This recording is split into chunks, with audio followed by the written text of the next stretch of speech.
Hello everyone, we are from Group 5 with the members are Meka Rahmawati, Muhammad Irfan Dhiya'ulhaq, Vicky Nirmalasari, and Aulia Fauzizah. Now we are going to presentate our presentation about business culture in Singapore. Singapore is a conglomeration of Chinese 76%, Malay 15%, and Indian 6% cultures. In the past, this racial mixture has led to some conflict. However, today most Singaporeans enjoy racial harmony and national unity.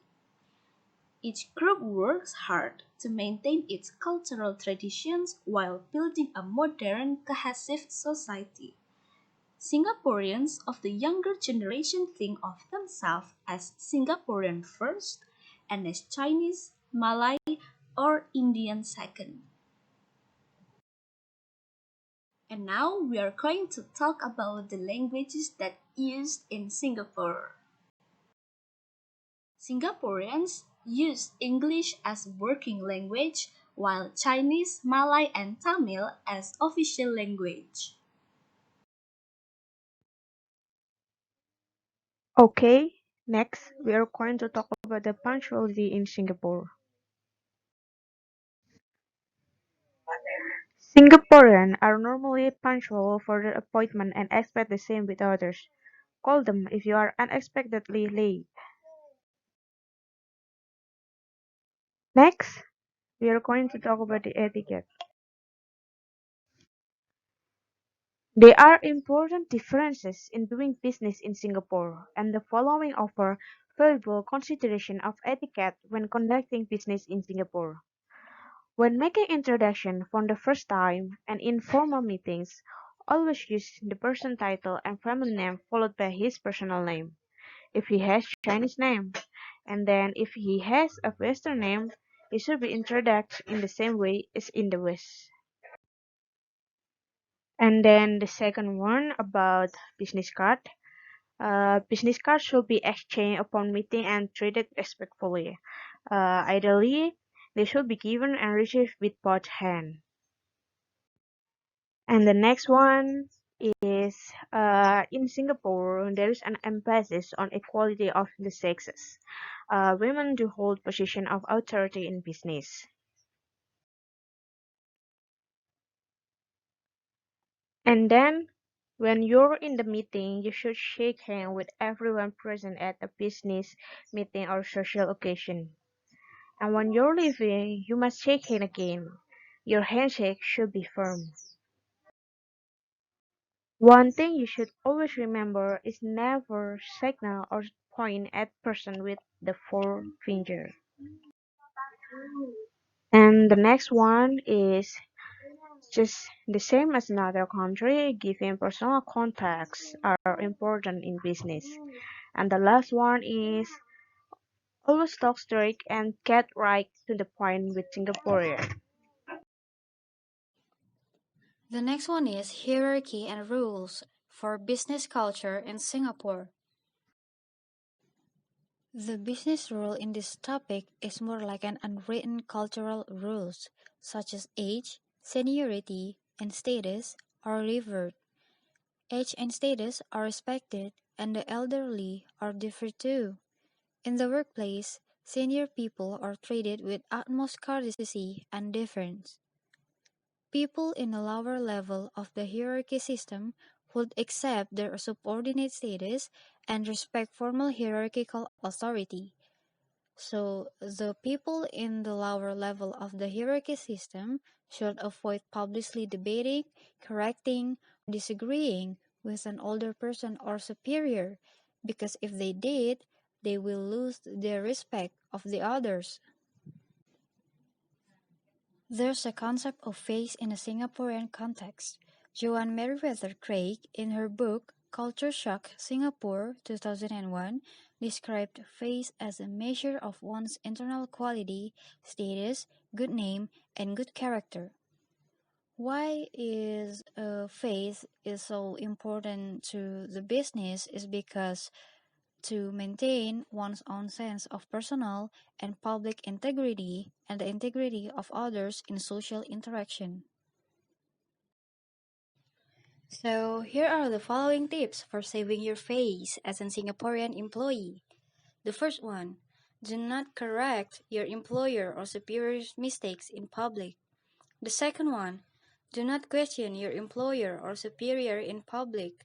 The third one, do not disagree with your employer or superior in public. The fourth one, do not refuse your employer or superior outright. Employees may publicly comply to unreasonable demands with an agreeable yes, but the yes is often accompanied with signs of non-compliance as it might be difficult. The fifth one, do not engage in public display of anger or confrontation against your employer or superior. When one causes the loss of Singaporeans' face, the former has somehow publicly humiliated the latter.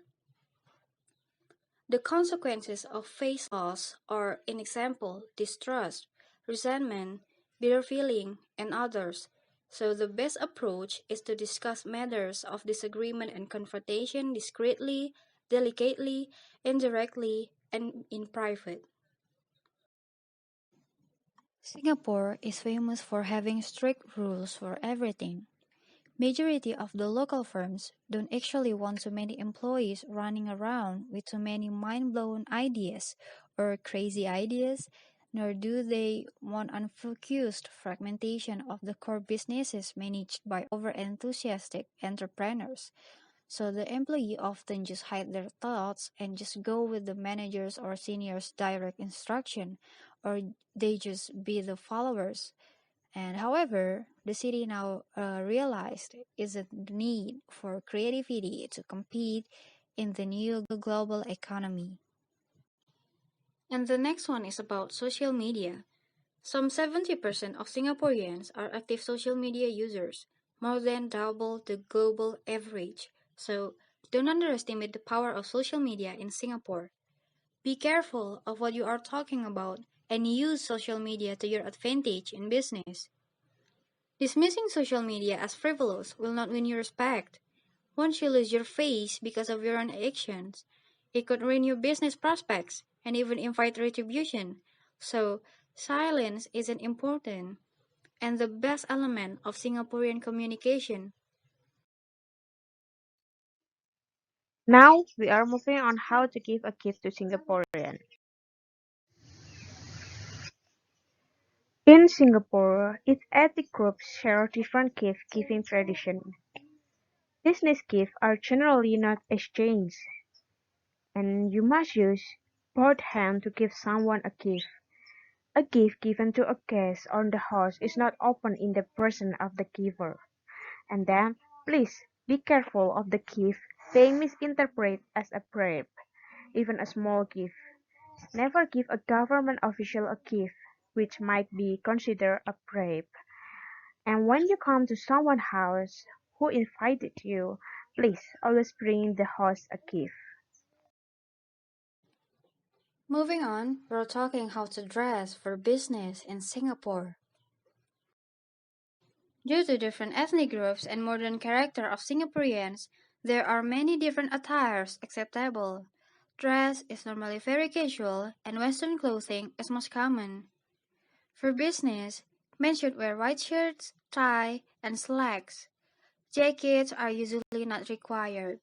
And for the women, they should wear blouses with sleeves and skirts or pantsuits. The other aspect of Singapore's business culture is business entertainment. First, in Singapore, you have to avoid conducting business on Friday or during Ramadan when entertaining Muslim Malay associates because at that time it is believed as a holy day. Second, do not serve alcoholic pork. This aspect is still related to Muslim beliefs and culture. Third, do not serve beef to Indian colleges because cow is a sacred animal to Hindus. Fourth, the inviting of a business social event usually will pay the bill.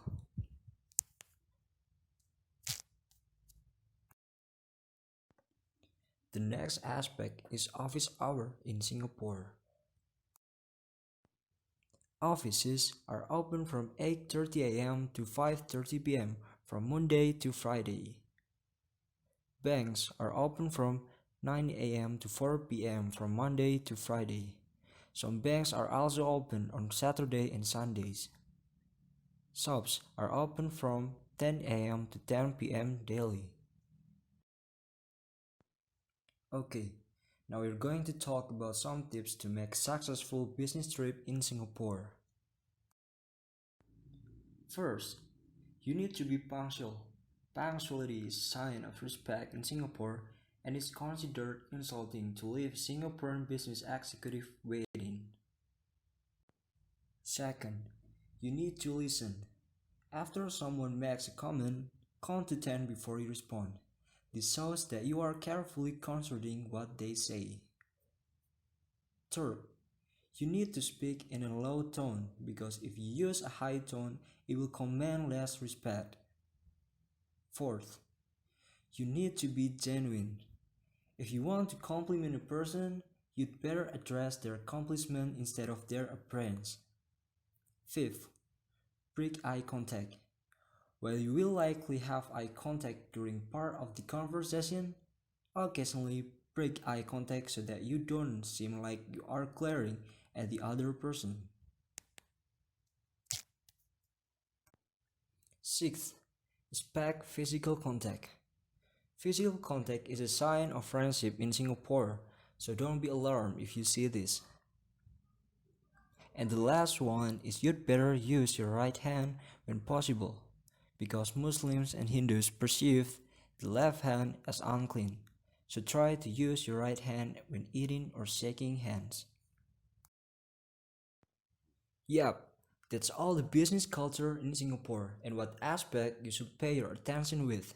Don't forget to like and leave a comment below. Thank you.